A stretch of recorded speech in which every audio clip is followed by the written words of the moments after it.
बच्चे और बच्चियों, ये देश, ये स्थान आपका नहीं है। आप परदेश में आकर पराये सामानों में और पराये नियम में यहाँ उलझ गए और फंस गए। उसके नियम का भी पालन नहीं होता और पराई वस्तुएं भी तुम्हारी नहीं है, और तुम उसके लिए रोते चिल्लाते हो, तुम्हारी कोई फरियाद भी नहीं सुनती। और जिसने अपने नियम में आपको फांस दिया वो कुछ कर भी नहीं सकता। उसने अपने से अपने को अलग कर लिया। हम इस नियम के अंतर्गत नहीं है, हम तो परे हैं। हमने नियम बना दिया है, उसके वसूल और ये काम है। उसके खिलाफ कोई भी चलोगे तो हमारे जितने भी कर्मचारी हैं वो सब आपको दंड देंगे। हमसे उससे अब कोई मतलब नहीं है, कर्मचारी और आप समझो। हमने उन नियमों को भुला दिया और कर्मचारी अधिकारी उनके हमको यहाँ सजा तरह तरह की देने लगे और 4 खानों में 84 लाख श्रेणियों में और नरकों में डाल करके हमको जो यातना देते हैं वो असहनीय है। इसलिए सामान भी आपका नहीं है और नियम भी आपका। दूसरे का सामान, दूसरे का नियम। यदि आपको दिया था सामान तो आप उस नियम के अनुकूल उस सामान को काम में लेते और छोड़ देते। तो आपने उस सामान को अपना और वो नियम को तोड़ा। सामान भी आपका नहीं और नियम की सजा जब उसका उल्लंघन किया था। इसलिए ये वास्तव में परदेश से अपना देश नहीं है और यहाँ कभी भी चैन अमन आपको नहीं। इसलिए कहते हैं कि भजो गुरु का नाम। जो गुरु ने नाम दिया है चढ़ने का, चलने का, जो भेद बताया है उसका नाम और रूप और स्थान कि ये चढ़ने की जुगती है घाट से, यहाँ से चढ़ चलो तो भजो गुरु का नाम। वो दिया हुआ नाम भजो, जो अंतर घाट पर उस नाम को अपनी जीवात्मा चेतन से भजो। उससे मतलब ये है कि उससे जगो और जा करके नाम को पकड़ो। वही नाम तुमको ले जा करके सब कुछ कर देगा, योग पद को भी और ब्रह्म पद को भी, पार ब्रह्म पद को भी। वही नाम तुमको ले जाकर घर में पहुंचा देगा। तो दिया हुआ गुरु का नाम तुम नहीं भजोगे। 1 दिन किया, 1 घंटे किया, 10 दिन छोड़ दिया, 10 दिन किया तो 4 महीने छोड़ दिया। अरे तुमको दिया गया है कि हर रोज करो, किसी दिन नागा मत करो। और कितना करो, 1 घंटे का समय बचाओ। 23 घंटे तो आपने घर के और ये सब काम कर लिए बाल बच्चों के, लेकिन 1 घंटा जीवात्मा के लिए भी कुछ करो। तो तुम कहते हो हमको समय नहीं मिलता। अरे क्यों नहीं समय मिलता? क्यों आपको समय नहीं मिलता है? तो मतलब ये है कि समय हर वक्त मिलता। तुमको 24 घंटे में समय मिलता, टट्टी पेशाब को जाते हो। जब तुम टट्टी पेशाब के एकांत में जाओ तो उसी जगह पर तुम बैठो और घुटनों पर अपने हाथ रखो, आंख बंद करो, कान बंद करो और टट्टी भी करो, भजन भी करो। कोई छुआछूत नहीं है किसी तरह की। और तुम कहते हो कि हमको समय नहीं मिलता। कैसे नहीं समय मिलता है? तुम हर जगह कर सकते हो, कोई जगह खाली नहीं, सब जगह पर और सब वक्त कर सकते हो। 24 घंटे में जब आपको समय मिले, कहते हो हमको समय नहीं मिलता। हम आपको एक छुट्टी देते हैं कि आपको कोई छुआछूत नहीं लगेगी। स्त्रियों को 12 महीने और पुरुषों को, अब आप कहोगे हमको समय नहीं, कैसे नहीं छुट्टी दिलाओगे? तो आपको तो ये जानना चाहिए, चलो भाई हम ये भी काम कर लेंगे, हमको नहीं फुर्सत मिली तो चलो ये भी काम कर लेंगे और भजन भी कर लेंगे। कैसे नहीं? एक क्षण भी अगर तुम्हारा इधर चला गया, उधर नहीं लगा तो बेकार गया, सब समय बेकार खोल देते। तो ये आप कहेगा कुछ नहीं।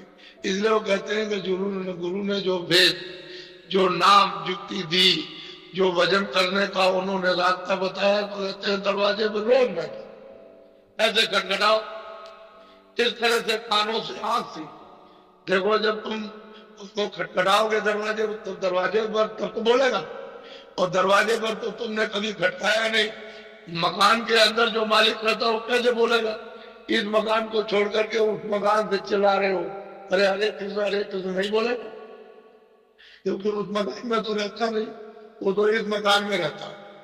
तुम जब चिल्ला रहे हो तमाम, लेकिन कहीं जब यहाँ दरवाजे पर पीटो, तुम मतलब यह है कि अपनी आंखों को और का देखो, आवाज देता कि नहीं देता, दिखाई देता नहीं, तो दरवाजे में तो कभी बैठते नहीं, दरवाजा छोड़ करके बस भाग गए।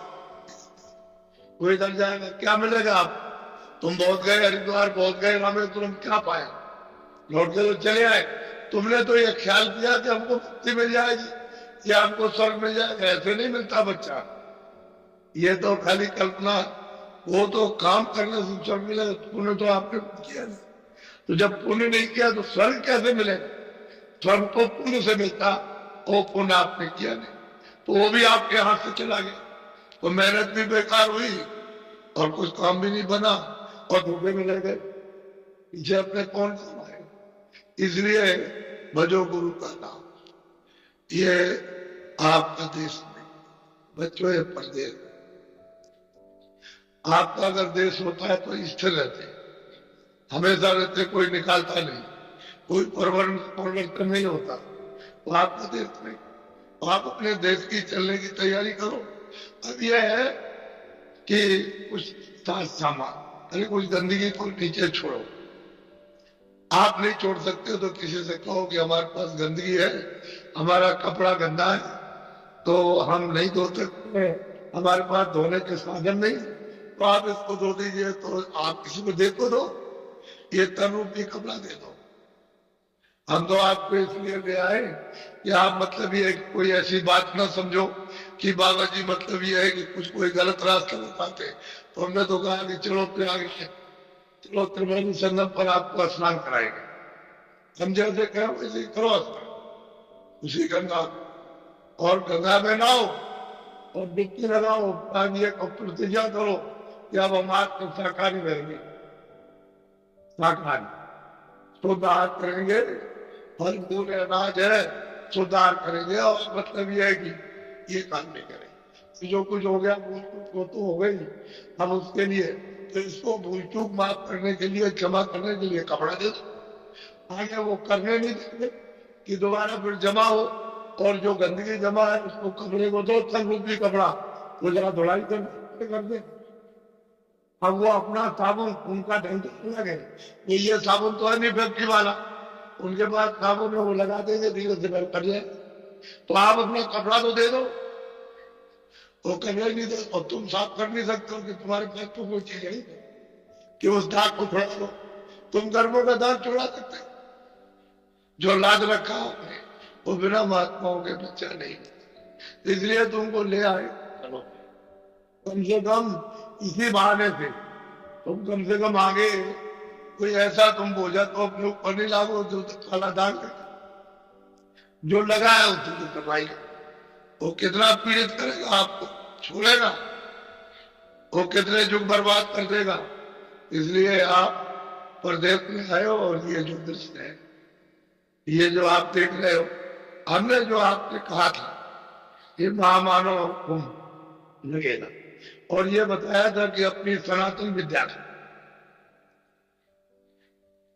यानी इधर से भी उधर से भी सनातन विद्या का, जिससे कि जीवात्माएं उसमें स्नान करें,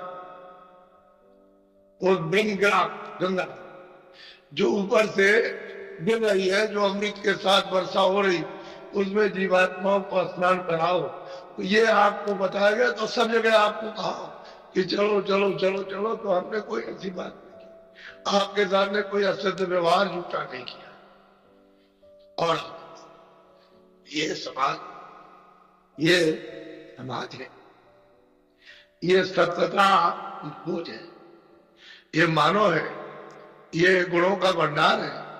इसमें आप अवगुण भर लिए और गुणों का विसर्जन कर दिया, जैसे आप मतलब पिंडदान करते हो, आदमी चला गया उत्तर करते हो आप, ऐसे आपने गुणों का विसर्जन कर दिया, श्राद्ध कर दिया और गुण डाल दिया। तो बताओ कैसे काम होगा? तो आपको गुण और गुण गाना चाहिए, गुण आना चाहिए। तो जिन स्थानों पर जो चीज प्राचीन से महात्माओं ने एक निर्धारित की थी कि आप उसका उपयोग करोगे, अब यह है कि चलो यही से सुन, उपयोग तो कहीं ना कहीं से कर लो, क्योंकि महात्मा जहाँ रहते हो भूमि तो पवित्र हो ही जाती है, लेकिन आपने उसको ऊपर से गंदा कर दिया। असल चीज यह है कि तो ये दृश्य है, ये अनोखा दृश्य आपने 100 वर्षों में ऐसे देखा नहीं ना, इस तरह का सही सच्ची बात नहीं सुना भी नहीं, देखा भी नहीं, और रास्ता भी आपको नहीं मिला। ये भी तो अब आपको आज बताऊंगा कि भाई ये आदि ये रचना कैसे हुई।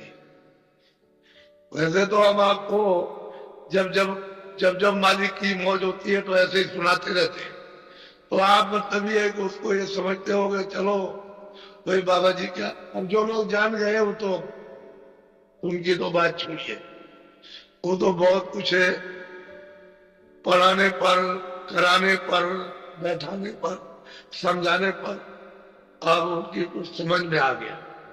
लेकिन जो नए लोग होते वो बेचारे कुछ शंका कर बैठे, तो हम कोई ऐसी बात नहीं करते कभी भी, हम तो प्रमाण युक्त बात कह देते हैं। भाई पिछले महात्मा प्राप्त करते चले आए और आगे भी प्राप्त करते जाएंगे। ये सिलसिला महापुरुषों के आने का 700 वर्ष के अंदर जो महापुरुषों ने यानी उस मालिक ने उनको भेजा जीव कल्याण के लिए कि जाओ जाकर के जीवात्माओं को मृत्युलोक में जगाओ और जगा करके उनको सहारा दो, हिम्मत बढ़ाओ, धीरज बढ़ाओ, फिर यह है कि जो कुछ उन्होंने किया उसको माफ करो और ले आओ हमारे पास में। तो 700 वर्ष के अंदर ये महापुरुषों का आना हुआ, बराबर अभी जारी रहेगा, कोई रुकने उकने का मामला नहीं है। वो तो आएंगे और अपना काम करेंगे जीवों के साथ।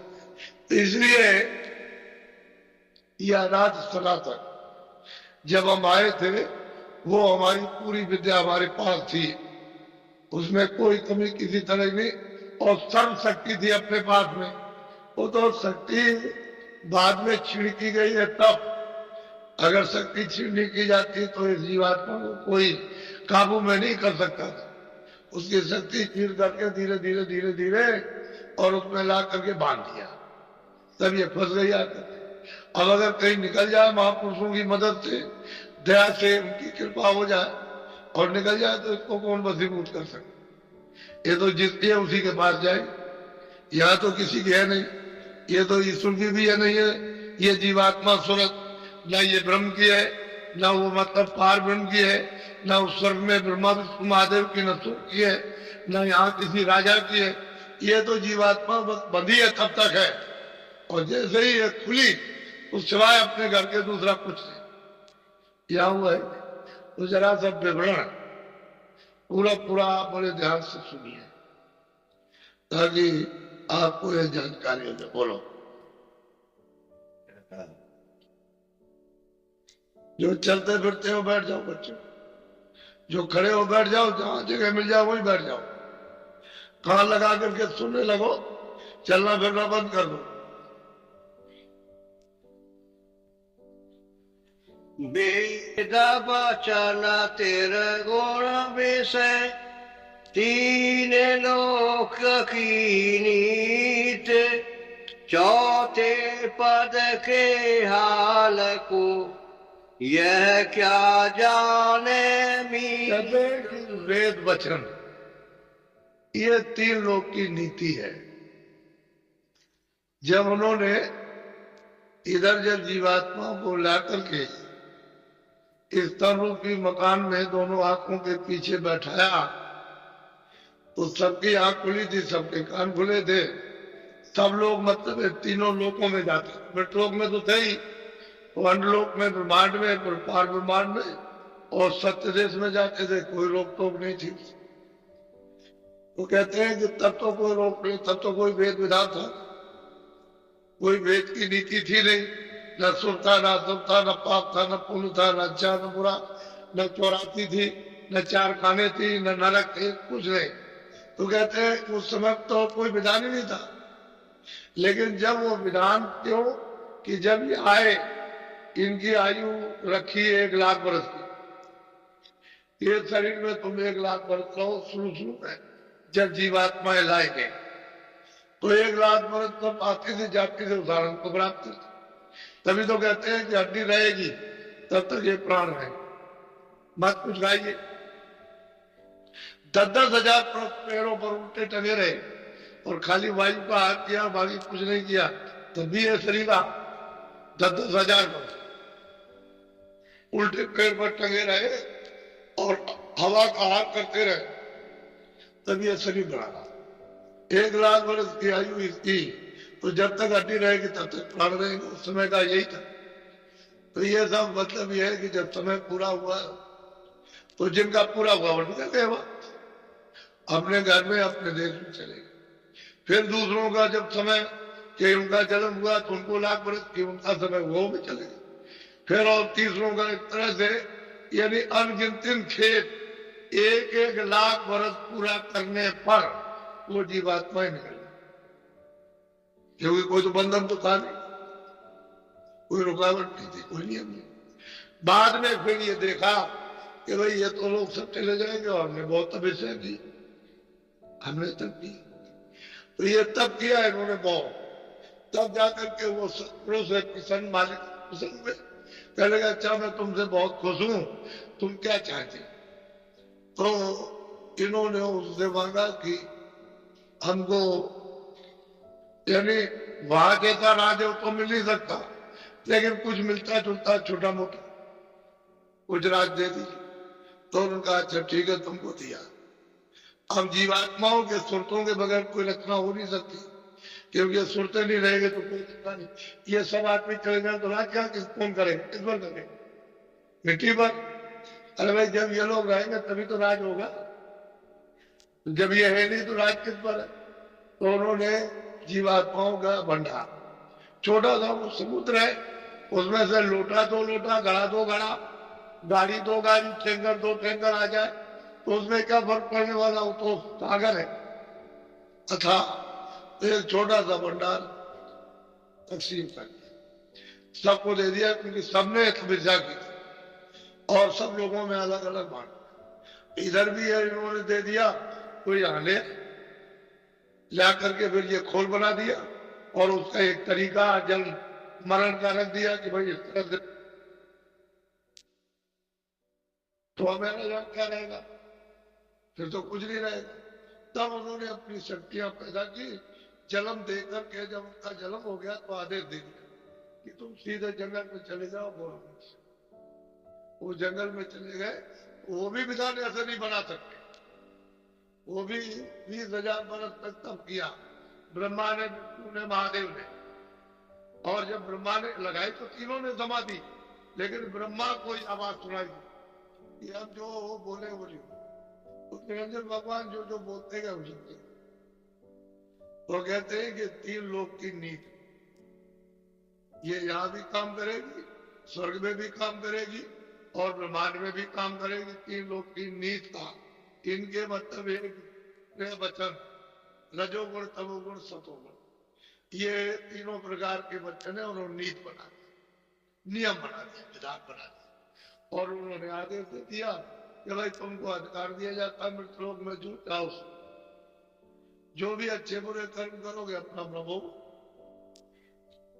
हमारी तरफ से कोई बंधन नहीं, ना हम आदेश देते ना मना करते, बस हमारी तरफ से तो जो कर्मचारी रहेंगे, आप जो कुछ भी अच्छा बुरा कर्म करोगे लिखते रहेंगे, अंत तक कुछ नहीं बोलेंगे, आखिर श्वास तक। और जैसे ही समय पूरा हुआ, श्वास पूंजी खत्म हुई, बस हमारे सिपाही पकड़ेंगे और बगल के ले आएंगे, तुम्हारा हिसाब हो जाएगा। हम तो हिसाब करेंगे नहीं, लेकिन हिसाब तुम्हारा हो जाएगा, उससे क्या मिल जाएगा। ठीक बात यही है। तो कहते हैं कि जब से नीति बनी, यानी तीनों लोगों का विधान बना, तब से ही जीवात्माओं को ये बंधन, पहले तो कोई बंधन। यानी कितने सतयुग कितने त्रेता पहले भी गुजर गए, पहले भी निकल गए, और वो जीव सब निकल, लेकिन अब नीचे से जब बना दिया बना दिया। अब यही से बेड़ी पड़ जाएगी आपकी, पाप की पुण्य की, पाप की पुण्य की, पाप की पुण्य की, और उसी का मतलब अच्छा। फिर आपने अच्छा भोगा, धनी मानी, राजगढ़ में तुमको राजा बनाया, तो तुमने पाप किया, बस नीचे उतर गए। इतने में तो नीचे गए, बस नीचे गए, नीचे 4 खानों में 84 लच्चियों नरक में उतार दिया। अब अपना किया हुआ भोग कर, ठीक ये हालत रहे। अब बिना महापुरुष के जो इसका वेद जानता, उसके बगैर कोई पार नहीं जा सकता। अब नहीं जा सकता कोई भी हो, चाहे जितना भी पढ़ो लिखो, पढ़ना लिखना चातुरी, पढ़ना लिखना तो चतुरता है। तो बात है काम दहन, मन बसो बस कर, काम को मतलब यह है कि जलाना, और मन को बस में करना, और सूरत को गगन में आकाश की तरफ, ये मुश्किल, ये उनसे नहीं हो सकता, वो जानते ही नहीं ये काम कैसे दहन किया जाए, उनको कुछ नहीं। तो मैं आपको उत्पत्ति का ये विस्तार कैसे हुआ वो सब आप समाचार बहुत प्रेम। आगत पाते वारण न करूं, जस संतन मत मारे, पोने पर कहत हूँ, ताते भर हम कहते हैं कि भाई उत्पत्ति तुम्हारी कैसे हुई, और प्रलय का भी वर्णन करूंगा, तभी तो तुम्हारा भ्रम जाएगा। अगर तुमको ये नहीं बताऊंगा तुम्हारी उत्पत्ति कैसे हुई और कैसे तुम्हारी प्रलय होगी, तो भ्रम कैसे जाएगा। अब दोनों चीजों को मालूम होना चाहिए। तो बगैर संतों के और कोई वर्णन भी नहीं कर सकता, क्योंकि संत तो होते हैं पूरे, बाकी कोई आत्मा तक पहुंचा, स्वर्ग पहुंचा, स्वर्ग तक का हाथ जाना, बैकुंठ में पहुंचा, बैकुंठ तक का जाना, और शक्ति लोक में पहुंचा, शक्ति का जाना, ईश्वर लोक में, वहां माया के लोक में जाना तो माया तक का पहुंचा, और ब्रह्म के लोक में पहुंचा, वहां आगे का नहीं जानता, आगे का उनसे क्या बात। लेकिन जो सबका भेद जानता, और जहां से ये सब निकास हुआ, जब वो पहुंच जाएगा तो ये सबको जान जाएगा, सबसे मिलेगा, सबको जानेगा, सब में से आएगा, सब में से जाएगा। बगैर संतों के वो इस राज को कभी नहीं सकता, क्योंकि उसको तो मालूम है। अब वो जो कोई कहेगा लड़ाई हो जाएगी, खुद संघर्ष अपने मन से करेगा, क्योंकि बुद्धि में तो वो चीज आएगी नहीं, वो तो बुद्धि के परे है, मन के परे, इंद्रियों के परे, वो तो वहां आत्म चेतन ज्ञान है।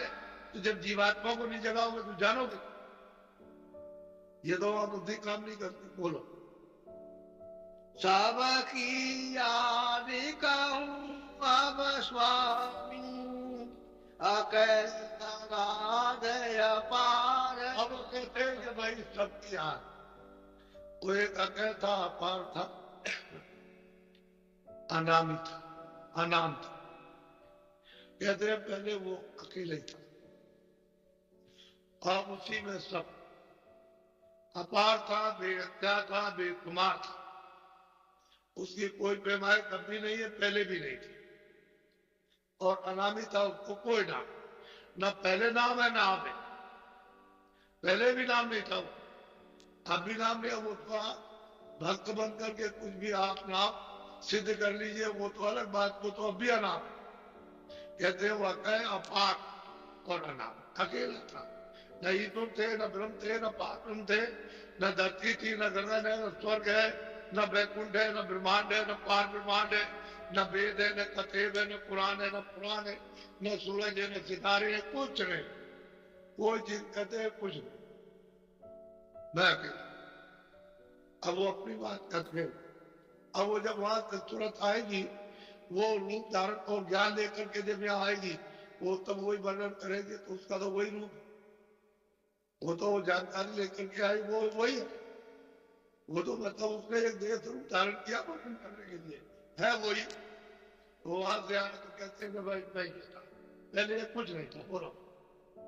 तेना से आगम पुरुष प्रगटाए, आगम लोक में आए। अब वो वर्णन करते हैं जब रचना का विस्तार शुरू किया, इच्छा और मौज अनामी पुरुष की हुई, तो उन्होंने अपने से अगम पुरुष प्रगटाए। अरे मतलब यह है कि उन्होंने अपने पुरुष अगम अगम लोक में उनकी बैठक बनाई। ये देखो, ये तुम्हारा लोक है, इसमें तुम रहो। अब हमारी इच्छा है कुछ मतलब है रचना करने की, तो अपने से अलग अगम को उन्होंने अगम लोक में स्थापित कर दिया। बोलो। अलख पुरुष का हुआ जाना, अलख लोक न छोड़। अलग अनामिक पुरुष के तीसरे पुत्र है अलग पुरुष, और वो अलग लोक में उनको स्थापित कर दिए।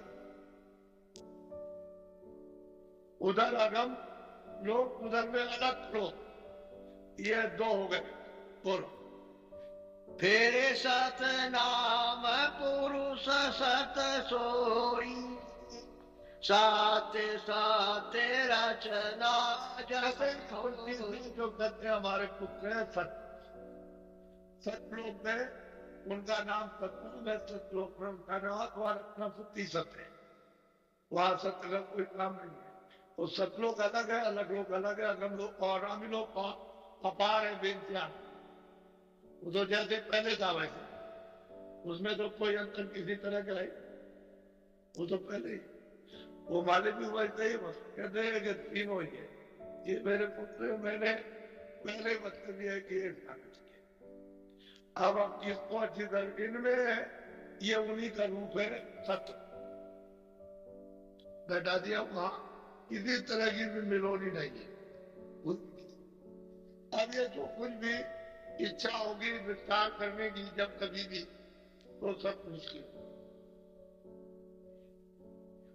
जब इनकी इच्छा हुई तब इन्होंने विस्तार किया। उस सतपुरुष ने सतपुरुष से ने कुछ नहीं किया, अगम पुरुष ने कुछ नहीं किया, अनामिक पुरुष तो मतलब ये को अलग नहीं, वो तो उनका सर्वे सर्वा सब कुछ है, कोई तो सबके मालिक है। बोलो। सात लोक सुहेला, हंस करे जहाया चलते। सतलोक सुहेला बहुत सुंदर, खूबसूरत आनंद था, मतलब एक दो देश है, और वो भी अर्थात है। वो सतलोक है, उसका वहां रहते पहले तो यहाँ कुछ नहीं था। इधर वो कितने तुम्हारी लेखनी लेखनी तो यहाँ गिनती तो मतलब है खत्म हो जाएगी, 1 2 3 ये सब गिनती, इतने युग और इतने कल वहां बीत गए बराबर। अब ये कभी हुआ कब तो हो रहा, ये तो महापुरुषों को संतों को मालूम हो गया है, उनकी कृपा होते हो गई ये उनको। तो संतों ने जब याद भेजा, तो अभी तो ऐसे भेजा नहीं, अब ये तो आप कैसे कैसे आ जाओगे। बोलो। इन लोकन की महिमा भारी, कहूँ का अद्भुत वेश। अब कहते हैं महापुरुष जो यहाँ आते हैं वो आ जाते हैं, देखते हैं, कहते हैं भाई उन लोगों की, तीनों लोगों की महिमा भारी है। चौथे को तो छोड़िए, वो अनामी छोड़िए, अनामी खुद, इन तीनों लोगों की महिमा भारी है कि उसका अगर विस्तार कर जाए तो कोई कह भी नहीं सकता। बोलो। सहस 88 दीप निवास, हंस करे जहाँ सदा। कहते 88 दीप, कहते वहां सब हंस, हंस कहते ये सुनते, निर्मल पवित्र स्वच्छ स्वच्छ हंस उसको कहते हैं कि भाई वो अमृत मोती, अमृत, वो अमृत का तो वहां सागरी, अमृत का तो सागरी भरे हुए, वो तो अमृत पीती है, क्योंकि वो नहीं रहेगा तो कैसे, वो तो अमृत भरे ही भरना। कहते हैं कोई उनकी शोभा वर्णन नहीं कर सकता। और जो भी महात्माओं ने जाकर देखा, जो कुछ वहां विलास आनंद लिया, तो खाली इशारे, सबने इशारा किया, जितने भी महापुरुष आए और गए, जो वहां से आए वो से पहुंच गए, उन्होंने सबने इशारे किया है, किसी ने ये नहीं कहा कि मैं कुछ ज्ञान, कहते हैं उनकी शोभा भारी है, वचनों से कह सकेगा, कोई नहीं लिख सकेगा। बोलो। सुख का धाम सदा सुख जहाँ, दुख कलेश का कहते दुख कलेश का कहीं नाम निशान नहीं हुआ। सुखी सुख है, सुखी सुख, आनंद दिया भाई। वो तो देश कहता है कि आनंद दिया, कोई किसी तरह का शरीर के चित्र वहां तो कोई बीमारी है ही नहीं, कोई शरीर गलता नहीं है, मतलब ये कोई रोगी शरीर को तो उधर रोए हुए है, वो तो जीवात्मा ही जीवात्मा, चेतनी चेतन। वो कहते हैं सुख का धाम और सदा आनंद ही आनंद है। कहते हैं वहां वो सब मतलब ये ज्ञान और कितना कितना प्रकाश है कि वो ब्रह्म में उपासना में इतना प्रकाश नहीं है जितना ये सूरत में प्रकाश है।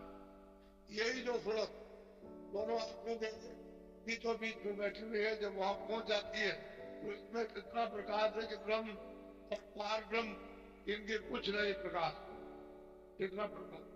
यही ना सुनते हो आप, कहते हैं सदा विलास करती रहती। कैसा कैसा विलास, बोलो।